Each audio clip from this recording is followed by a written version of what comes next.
오늘 우리에게 주시는 하나님의 말씀은 한 절 말씀이니까 요절처럼 외워봤으면 좋겠어요. 잠언서 4장 23절 요 한 절 말씀을 함께 같이 읽습니다. 읽어볼까요? 모든 지킬 만한 것 중에 더욱 네 마음을 지키라. 생명의 근원이 이에서 나느니라. 한 번 더 시작. 모든 지킬 만한 것 중에 더욱 네 마음을 지키라. 생명의 근원이 이에서 나느니라. 아멘. 말씀에 은혜가 있기를 바랍니다.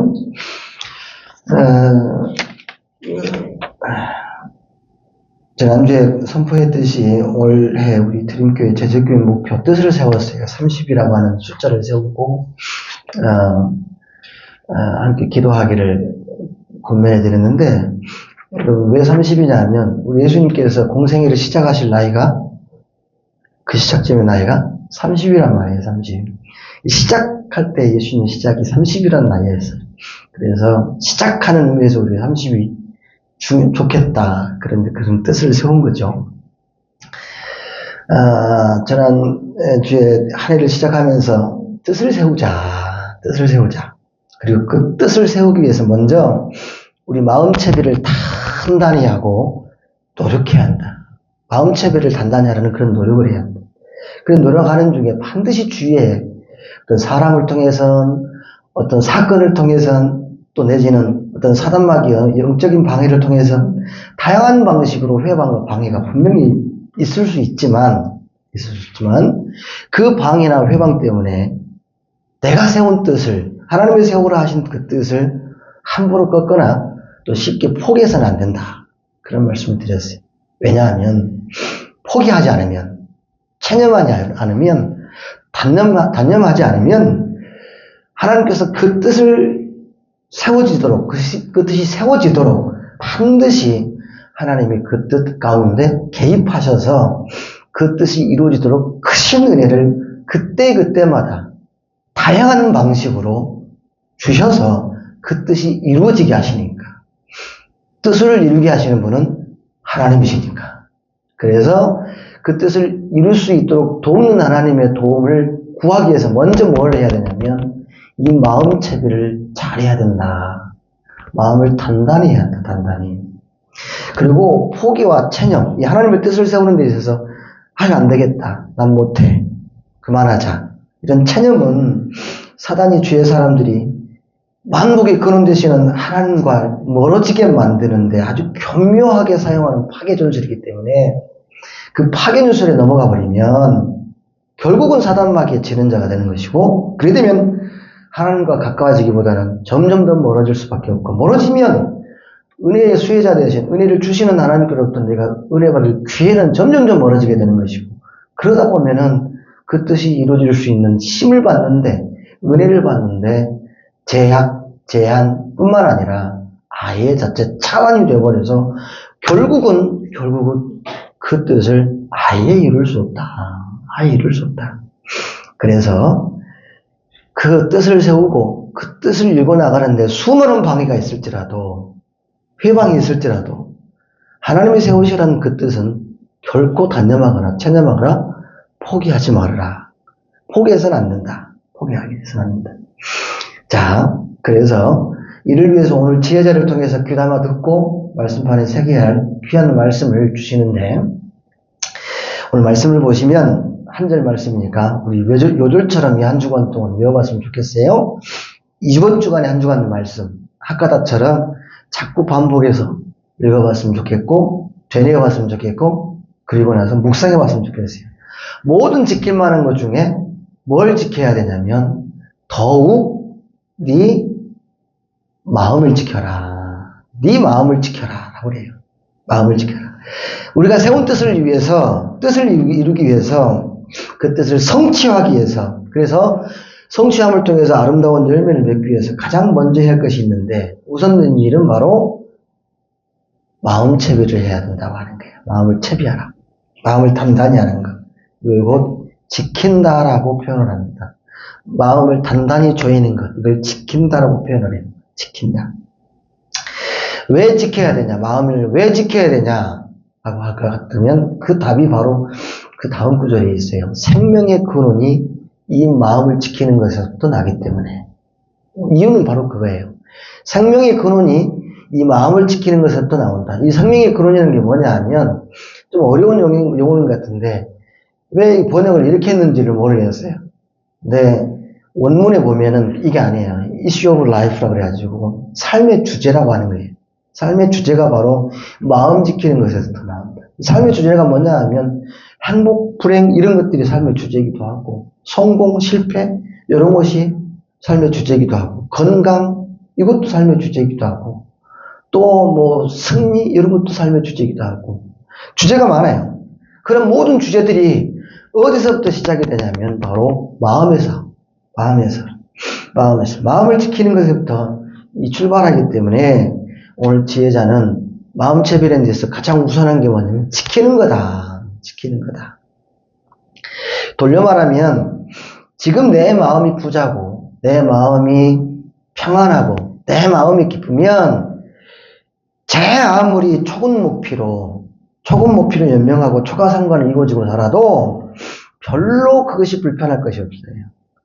별로 그것이 속상할 것도 없고 별로 그것이 괴로운 것도 없는 말 그대로 그 어디나 하늘나라. 찬양 중에 그런 찬양이 있어요. 그 어디나 하늘나라. 천국이 된단 말이에요. 근데 반면에 이것이 돌려져서 지키지 못하면 내 마음이 그냥 불안하고 아무것도 아닌 일에도 초조해하고 염려 근심으로 가득 차 있고 수시로 일어나는 분노 때문에 나 스스로 어떻게 할지 몰라서 주체를 못하고 그로 인해서 우울이라는 병으로 진화가 되고 결국 그로 인해서 마음이 빈곤해지고 이걸 또 뭐라고 다른 표현을 쓰냐면 마음이 허기진다라고 하는 거예요. 마음이 허기지고 그렇게 살아가면 살아도 사는 것이 별로 의미가 없어요. 재미가 없어요.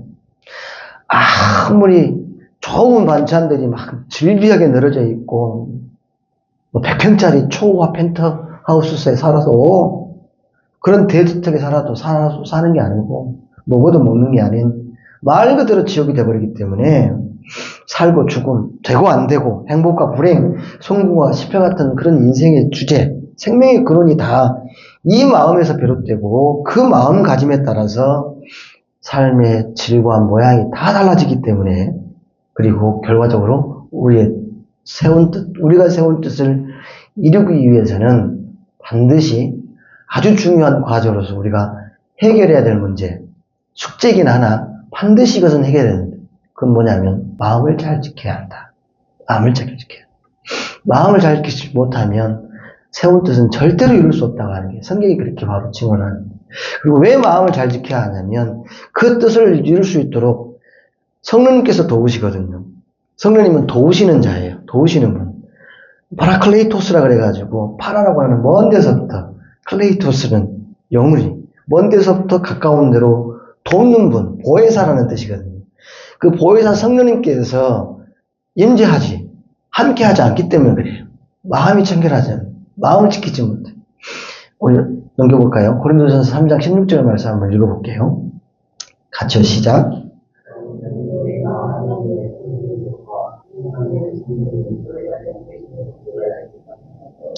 너희 안에 계시는 것을 알지 못하냐? 그럴 때 너희 안이라고 하는 게 마음이에요. 성령님이 임하시는 곳이 어디냐면 외부에 임하시는 게 아니라 환경에 임하시는 게 아니라 하나님의 영은 내 몸 안에 그래서 너희 몸 안에 임재한다고 하는 거예요. 근데 그 몸의 내적 성소에 임하는데 내적 성소가 어디냐고 하냐면 너희 안에 바로 마음이에요. 마음에 자리하시는 거예요. 하나님의 영은. 하나님의 영은 마음에 임재하시는 거예요. 그래서 마음의 내적 성소라고 그래요. 너희 안에 계시는 것을 알지 못하냐라고 말할 때에 너희 안은 마음이다. 마음에 임재하시는 분이 바로 성령님이시다. 그 성령님이 임재하셨을 때 내가 세운 뜻을 인생의 모든 주제들이 내가 원하는 방향으로 내가 간절히 소망하는 뜻 가운데서 이루어질 수 있도록 성령님이 도우신다라고 하는 거예요. 그렇기 때문에 마음을 잘 지켜야 한다. 마음을 잘 지키지 못하면 결국 그 마음이 깨져서 깨진 틈을 타고 뭐가 역사할까요? 그 틈을 타고 꼭 사단마귀가 들어와요. 사단마귀는 틈을 타고 역사하는 나쁜 영이기 때문에 그래서 마음을 지켜야 돼. 마음이 깨지지 않도록. 마음이 깨지게 되면 연쇄 반응이 뭐냐 하면 마음이 취해져요. 마음이 더러워져요. 오염이 되어버린다고 하는 거예요. 부패돼요. 그러면 부패한 자리에 부패한 마음에 하나님의 영은 임재하지 않아요. 성령님이 임재하지 않아요. 왜 그러냐면 하나님의 영은 거룩한 영, 청결한 영, 깨끗한 영이기 때문에 더러운 자리에 임재하지 않는 거거든요. 그래서 하나님의 영이 임재하는 내 마음, 이 내 마음을 깨끗함으로 잘 지켜내야 한다. 깨끗하게 내기 위해서. 마음이 청결하게 잘 유지할 수 있도록 우리가 지켜야 된다. 지켜냈을 때 거기에 하나님이 보는 기쁨과 영광이 임하기 때문에 그 기쁨과 영광을 내가 누릴 수 있기 때문에 마음을 잘 지켜야 한다. 마음을 잘 지켜야 한다. 마음을 잘 지켜야 한다. 마태복음 5장에 보면 예수님께서 복 있는 자는 어떤 사람이냐? 심령이 가난한 사람, 애통해하는 사람, 그리고 겸손하고 온유한 자, 그리고 그 다음에 이언이 뭐냐면 긍휼히 여기는 자, 마음이 깨끗한 자, 마음이 청결한 자가 하나님을 볼 것이라 그랬거든요. 그 사람이 복 있는 사람이랬거든요. 마음의 문제를 굉장히 예수님께서 잘 다루고 계세요. 주제로. 그래서 마음 관리를 우리가 잘해야 된다. 마음 관리를 한번 따라 한번 해봅시다. 마음 관리를 잘하자. 마음 관리를 잘해야 된다. 그래서 마음 관리를 잘하는 게 뭐냐라고 하는 것을 조금 더 이제 세부적으로 오늘 말씀을 드려보려고 그래요. 마음 관리를 잘한다. 마음 관리, 마음을 잘 지킨다라고 하는 뜻이 무슨 의미일까? 이건 무슨 여러 가지가 뜻이 있는데 오늘 이 시간 다 하려면 뭐 몇 시간을 해도 모자라니까 성경이 말하고 있는 마음을 지키는 것의 가장 큰 의미가 뭐냐고 하는 거. 요것만 잘하면 될 것 같아요. 가장 큰 의미는 뭐냐 하면 마음을 잘 지킨다고 하는 성경적인 가장 큰 의미는 하나님께 반대되는 모든 것으로부터 떠나려고 노력하는 일체의 행위를 말한다. 하나님께서 원치 않는 것, 하나님이 기뻐하지 않는 것, 이것을 하나님께 반대된다라고 표현하거든요. 그러니까 하나님께 반대되는 모든 것으로부터 내가 떠나려고 하는 일체의 행위를 마음을 지킨다 이렇게 표현을 해요. 뒤집어 말하면 이게 무슨 말이냐면 하나님이 원하시고 하나님이 기뻐하시는 쪽으로 방향과 초점을 맞추려고 애를 쓰는 모든 열심을 마음을 잘 지킨다라고 표현하더라. 하나님이 원하시고 하나님이 기뻐하시는 쪽으로 방향과 초점을 맞추려고 애를 쓰는 모든 열심을 두고 뭐라 그러냐? 마음을 잘 지킨다라고 하는 거예요. 마음을 잘 지킨다. 이걸 조금 풀어 말하면 이런 거예요. 하나님이 기뻐하시는 게 뭐냐? 이를테면 하나님이 기뻐하시는 게 뭘까? 로마서 12장 1절 말씀을 보면 같이 한번 읽어봐요. 시작.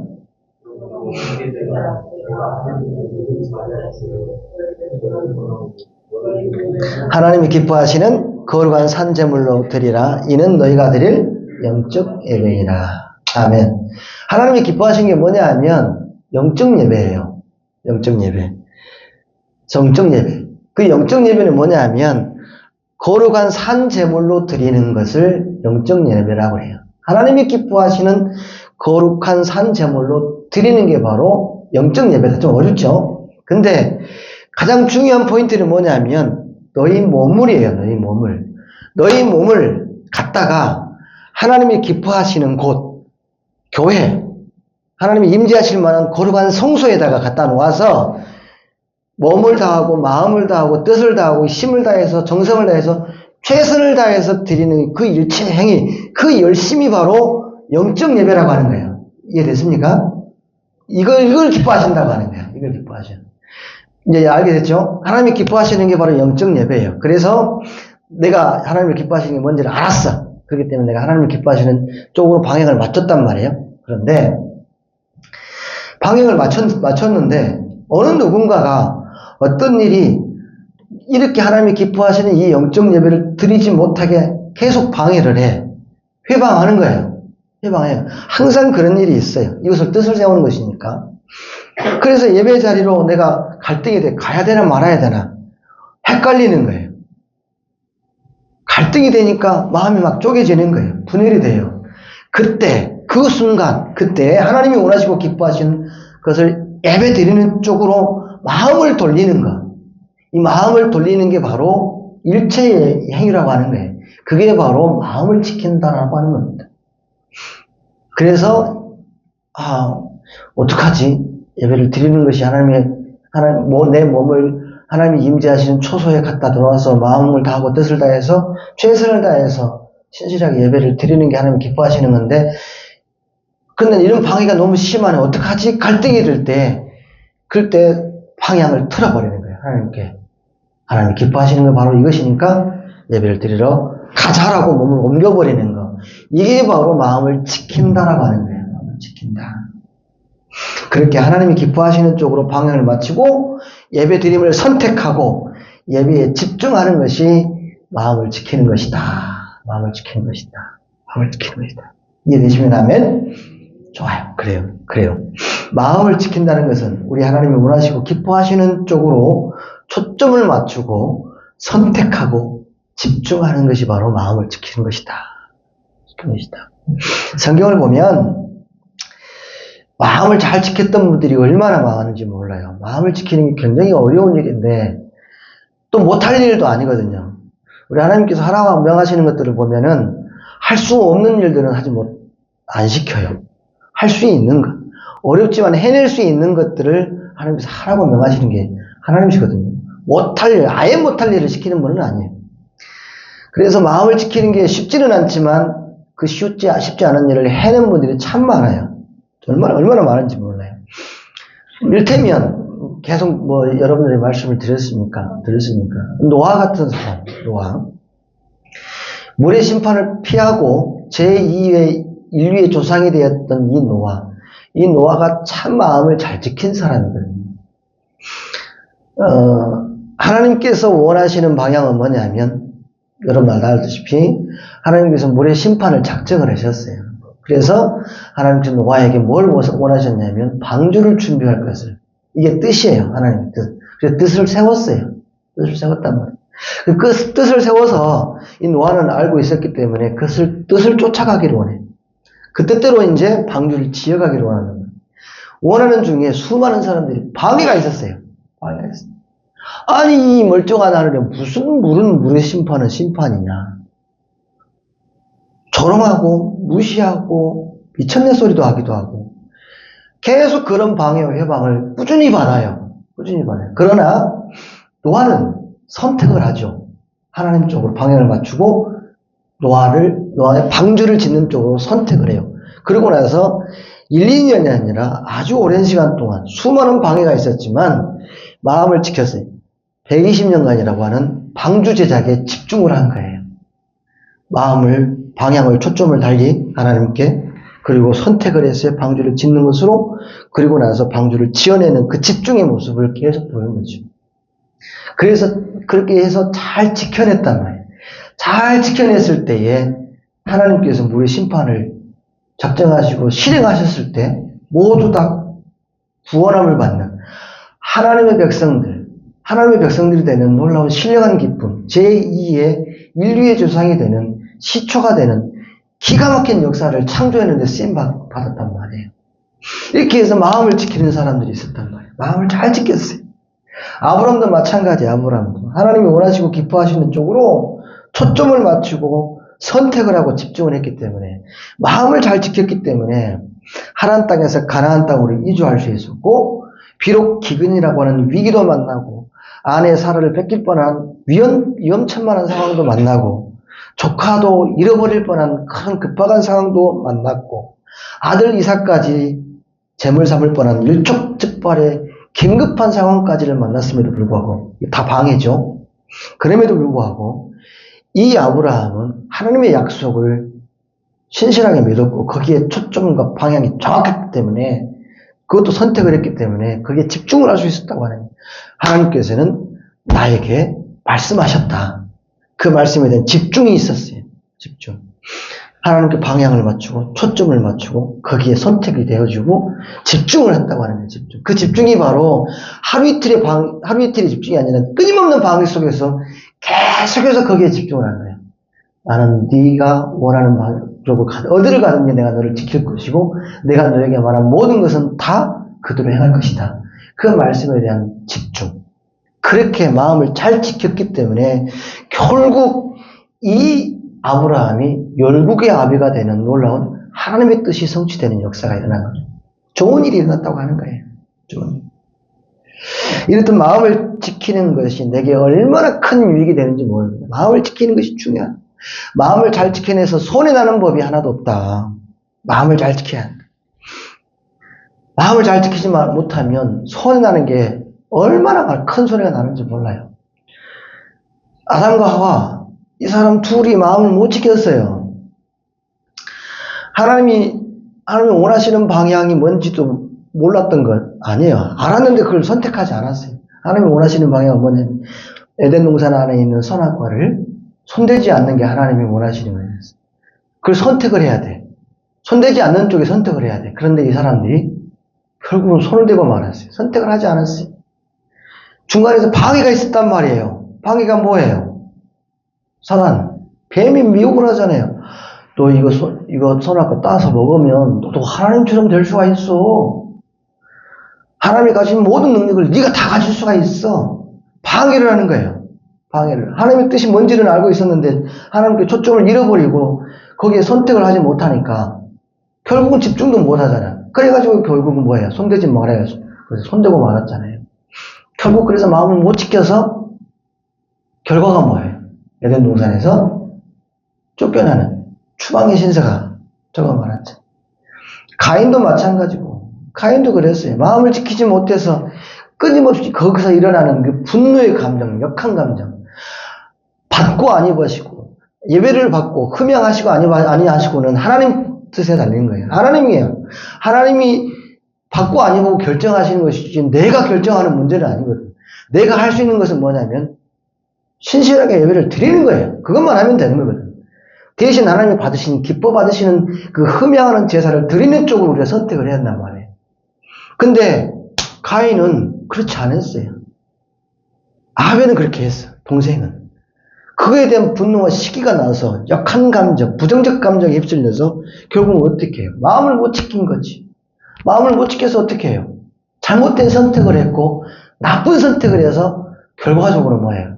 하지 말아요. 살인을 하는 살인자가 되고 말잖아요. 그래서 어떻게 돼요? 결국 하나님이 그런 안에서 보호받지 못하는 그런 떠돌이 신세가 되고 말아요. 물론 하나님께서 이 가인이 어딜 가는 곳마다 너를 지켜주겠다고 내가 보호하겠다라고 하는 표는 주시긴 해요. 표시는 주시긴 하지만 유랑자, 어디에 정착하지 못하는 신세가 되고 말아요.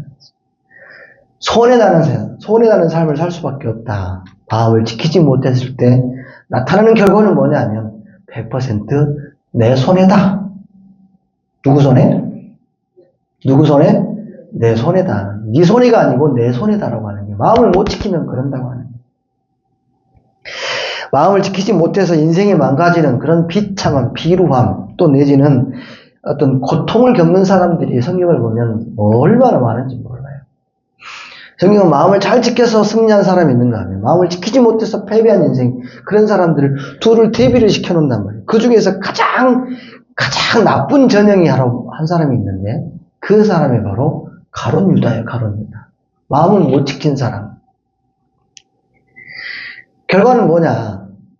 이 가룟 유다가 마음을 못 지켰어요. 예수님을 따르는 그 다른 제자들에 비해서 이 마음을 못 지켰어요. 뭐의 마음을 못 지켰냐면 돈의 마음을 못 지킨 거예요. 돈의 미혹에 대해서. 가룟 유다는 예수님께서부터 굉장히 신뢰받는 사람이었어요.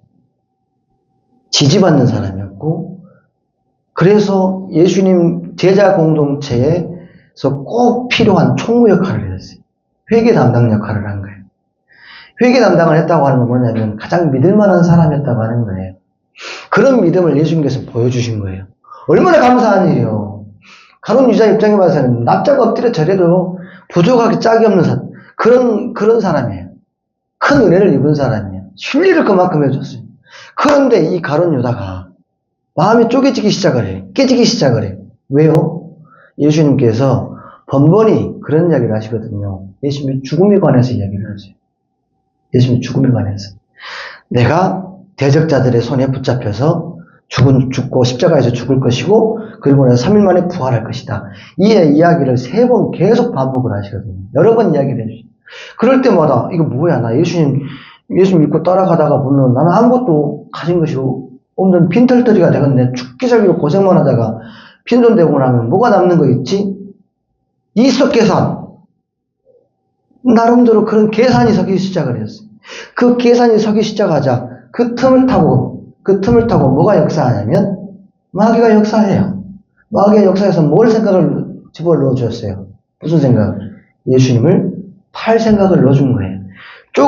쪼개지고 깨지니까 그 틈을 타고 마귀가 이러는 거잖아요. 마음의 초점을 예수님께로 맞춰야 되는데 초점을 못 맞추고 자꾸 엉뚱한 생각을 하니까 나쁜 선택을 하게 되는 거예요. 그 나쁜 선택이 뭐였어요? 이왕이 이렇게 좀 될 바에 그래도 뭐라도 본전이라도 찾자 싶은 마음에 거래를 하잖아요. 부당거래. 하지 말아야 될 절대적으로 손해만 나는 그런 거래를 하잖아요. 대적자를 손에다가 예수님을 팔아넘기는데 얼마에? 30에, 은 30에. 이건 얼마나 값없는 화폐 가치냐면 노동자의 일당밖에 안 돼요. 일당. 1년치 일당 정도밖에 안 돼요. 거기에 그냥 팔아넘겨버린 거예요. 예수님. 그럼 나쁜 선택을 하게 되잖아요. 나쁜 선택을 하게 돼서 결국 어떻게 돼요? 나중에. 어떻게 돼요? 차라리 나지 말았으면 참 좋았을 뻔했다. 라고 하는 저주받은 자가 되고 말해요. 거기에서 나쁜 선택으로 인해서 결국 지 자신을 나뭇가지에 목을 매달마는 버림받아 스스로 버리는 자가 되고 말해요. 그 죽음으로 되갚으려고 해도 후회가 탕감되어지지 않는 인류의 배신자가 되고 천하 우주 만물이 다 없어져도 결코 떨어지지 않을 추운 글씨가 깊게 새겨져 있는 그런 배신자가 되고 만든 거예요. 왜요? 왜 그렇게 됐냐? 마음을 못 지켜서 그랬어요. 마음을 못 지켜가지고. 결국 손해는 누가 났냐면 본인이 난 거예요.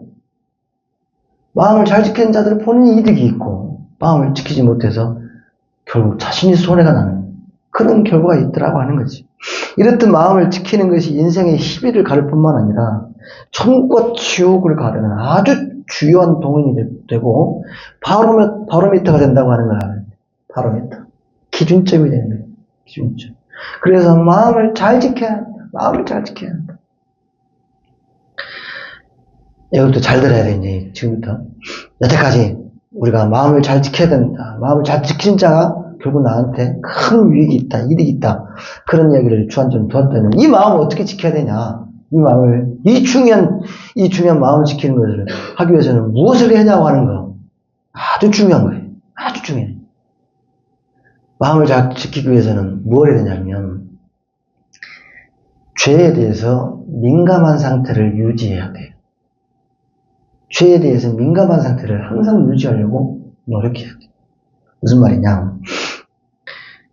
성경이 말하는 죄는 뭐냐 하면 하마르티아라고 그래요. 하마르티아라고 그래요. 하마르티아라고 하는 뭐냐 하면 활을 쏘는 자는 그 화살을 어디다가 초점을 두냐면 관역에다 초점을 둔단 말이에요. 그래서 활을 쏘는 자는 시위를 어디다가 당기냐면 관역에 담가요. 그래서 관역에 들어가게끔 쏘잖아요. 근데 가끔씩 이 마음이 깨진 사람들은 마음을 잘 지키지 못하는 사람은 어디다 쏴버리냐면 관역이 아니라 관역 밖으로 나가버려요. 관역을 비껴나가다라는 뜻이 바로 뭐냐면 죄라고 하는 뜻이에요. 하마르티아. 나는 관역에서 벗어난 활시가 되지 않겠다. 즉 저와 여러분의 인생의 중심이 되시고 모든 것 되시는 주 하나님께 벗어나거나 빗나가는 생각, 그런 행동을 의식적으로 하지 않는 것을 말합니다. 마음을 지키는 것은 뭐냐면 의식적으로 하나님께서 원치 않는 것에 대해서는 내가 하지 않아야겠다고 하는 그런 의식을 자발적으로 계속 갖는 것을 말하는 거예요. 죄에 대해서 민감한 상태. 이걸 다른 표현으로 뭐라 그러냐면 코랑대오라고 이렇게 표현합니다. 코랑대오. 넘겨줘 보세요. 뜻이 뭐냐 하면 우주야 큰 소리 한번 해봐봐. 시작. 그 뜻이야. 데오라고 하는 게 바로 하나님이고, 코람이라고 하는 것이 앞에 있다라고 하는, 앞에 선자라고 하는 뜻이. 하나님 앞에 선자. 내가 하나님 앞에 선자라고 하는 사실을 잊지 말라고 하는 거예요. 그러면 마음을 지킬 수가 있다고 하는 거예요. 이것이 잊어버리는 순간, 그때부터 자꾸 타협하게 되고, 하나님을 기뻐하지 않는, 원하지 않는 방향으로 자꾸 초점을 맞추고, 그래서 나쁜 선택을 하게 되고, 쓸데없는 데 집중을 하게 돼서, 결국은, 나한테는 전혀 이득이 없는 것에, 거기에 열심을 내고 만다라고 하는 거지. 그래서 우리가 아주 중요한 것 중에 뭐냐면, 마음을 지키기 위해서는, 내게 모든 것에 유익을 주는 이 마음을 지키기 위해서는, 내가 하나님 앞에 선자이다. 내가 하나님 앞에 선자이다. 그렇기 때문에 나는 하나님 앞에서 하나님 보시기에 부끄럽지 않는 삶을 살아야겠다. 하나님 보시기에 전혀 추한 모습이라고 지탄받지 않는 그런 삶을 살아가겠다라고 하는 그런 상별의식과 의지를 가져야 한다고 하는 거지. 이해되시면 하면 이걸 한마디로 거룩이라고 표현해요. 거룩이라. 나중에 이 거룩에 대해서 조금 더 설명하겠습니다만, 마음을 잘 지키기 위해서는 뭘 해야 된다? 코람데오. 내가 하나님 앞에 선자이다. 그렇기 때문에 내가 하나님 앞에 선자이기 때문에 하나님 보시기에 부끄럽지 않는 삶을 살아야겠다. 그렇게 살아보자. 살겠다고 하는 그 결연한 의지와 열심을 품는 것. 이런 상별된 의식과 의지를 갖는 게 중요하다. 이게 바로 죄에 대해서 민감한 상태를 유지하는 거예요. 유지하는 거예요. 그 대표적인 사람이 누구냐 하면, 야곱의 12아들 중에서 11번째 요셉이라는 사람이 있었어요. 요셉이라는 사람. 믿음의 조상 야곱에게 12명의 아들이 있었는데, 그 중에서 요셉. 굉장히 큰 사랑을 받았어요. 아버지 사랑이 지극했어. 어찌 보면 요셉이 편애받은 사람이에요. 다른 형제들은 미움을 받아요. 편애하니까. 왜 다른 자식 다 놔두고, 나는 자식 아닌가? 그런 마음이 든 거지. 그래서 요셉이 미웠어. 근데 나쁜 선택을 했어. 요셉을 팔아버렸어요. 여러 가지 이 과정은 있지만, 어디로 팔려갔냐면, 애굽의 장수, 애굽의 큰 군대의 장관이었던 보드베라고 하는 그 장군에게 팔려갔어. 노예가 됐어요. 노예 신세였어요. 근데, 안에서 새는 바가지 밖에서 샌다고, 안에서 잘하는 사람도 밖에서 잘하는 거거든요. 이 요셉이 평소에 야곱 아버지 있을 때도 참 순종도 잘하고, 집안일도 잘하고, 꼼꼼하고 잘했거든요. 그게 이제 보드벨 장군의 집에서도 그냥 보여진 거예요. 참 일 잘하네. 장군의 눈에 확 뜬 거예요. 그래서 너 똑똑하고 총명도 하고 그래서 내 집안일 좀 맡아서 해봐. 집안 총무가 됐네. 좋은 일이죠. 노예로 팔리는 신세가 돼가지고, 정말 형제들한테 배신당한 것도 서러운데, 팔려가지고, 노예가 됐다고는 비참한 가운데서도, 나름대로 그 비참을 위로받을 수 있는 총무가 됐으니 얼마나 감사해요. 그래서 열심히 했네. 최선을 다해서 보드벨 장군의 집안을 잘 살폈네. 누구 눈에 들었냐면, 보드벨 장군의 아내 눈에 들었어요. 요셉이 정말 준수하고 잘생겼거든요. 눈에 든 거예요. 그래서 자기의 어떤 성노예로 삼으려고 자꾸 유혹을 하고 미혹을 한 거예요. 자꾸 성노예로 삼으려고. 그런데 이 요셉이 단호하게 그걸 거절을 해요. 단호하게 거절. 나는 그렇게 못 삽니다. 나는 그렇게 할 수 없습니다. 장군의 아내가 자기를 자꾸 꼬드긴단 말이에요. 좋은 일이 있을 수도 있어. 얼핏 계산을 해보면 육신의 정욕을 해결할 수도 있는 것이고, 그 장군의 아내의 힘을 입어서 총무에서 벗어나서, 자유한 자가 될 수도 있는 기회를 얻을 수 있어. 그런데 그런 얄팍한 수를 내지 않고, 하나님 앞에서 선자로서 나는 부끄럽지 않게 살겠습니다. 이런 고백을 완벽하게 해내요. 그게 바로 창세기 39장 9절 말씀인데, 이거 한번 읽어봐요. 같이요, 시작. 이 집에는 나보다 큰 이가 없으며 주인이 아무것도 내게 금하지 아니하였거든. 아니었어도 금한 것은 당신뿐이니 당신은 그의 아내입니다. 그런즉 내가 어찌 이 큰 악을 행하여 하나님께 죄를 지으리까. 아멘. 죄에 대해서 민감한 상태를 유지한 거예요. 이해되세요? 내가 하나님 앞에 선 자로서 내가 부끄럽지 않게 살겠다. 라고는 민감한 의식을 갖고 있어서 그런 유혹이 왔을 때에도 단호하게 끊어낸다. 결국은 그렇게 해서 마음을 지킨 거거든요. 마음을 못 지켰다 하면 아이고 좋지. 좋은 일이지. 더 없었고 제안을 물었을지도 몰라요. 마음을 못 지켜서. 그렇게 되면 결국 나중에 애굽의 총리가 되는 그런 일은 절대 없었을 거예요. 아마도 그 나쁜 선택을 했다면 목이 달아나든지 다른 쪽으로 노예로 팔려가든지 비참한 최후를 맞이했을 거예요. 그런데 죄에 대해서 민감한 상태를 유지해서 내가 하나님 앞에 선 자, 고람되오. 하나님 앞에 선 자로서 내가 부끄럽지 않게 살아야겠다고 하는 이 죄에 대한 민감 의식을 갖고 유지하고 있다 보니까 결국은 그것이 바로 하나님께로부터 좋은 선택을 할 수 있도록 지혜와 총명을 얻는데 하나님부터 큰 은혜를 받는 동인이 되는 거지. 동인이 된 거죠. 이렇듯 내가 하나님 앞에 선 자로서 하나님 보시기에 부끄럽지 않게 살아야겠다는 고난도의 의식과 의지를 갖고 죄에 대한 어떤 민감한 상태를 유지하고 하루하루를 주어진 그 일상을 그렇게 살아가다 보면 그 일상이 하루 쌓이고 그 이튿날 쌓이고 계속 그 일상이 쌓이고 쌓이다 보면 결국 하나님께 반대되는 모든 것으로부터 떠나 하나님이 원하시고 기뻐하시는 쪽으로 저와 여러분의 인생의 방향이 초점이 자연스럽게 맞춰지게 되더라고 하는 거예요. 자연스럽게. 그렇게 되면 우리가 세운 뜻을 이룰 수 있도록 전능하신 하나님께서 보혜사 성령님을 우리에게 보내주셔서 앞서 말씀드렸죠.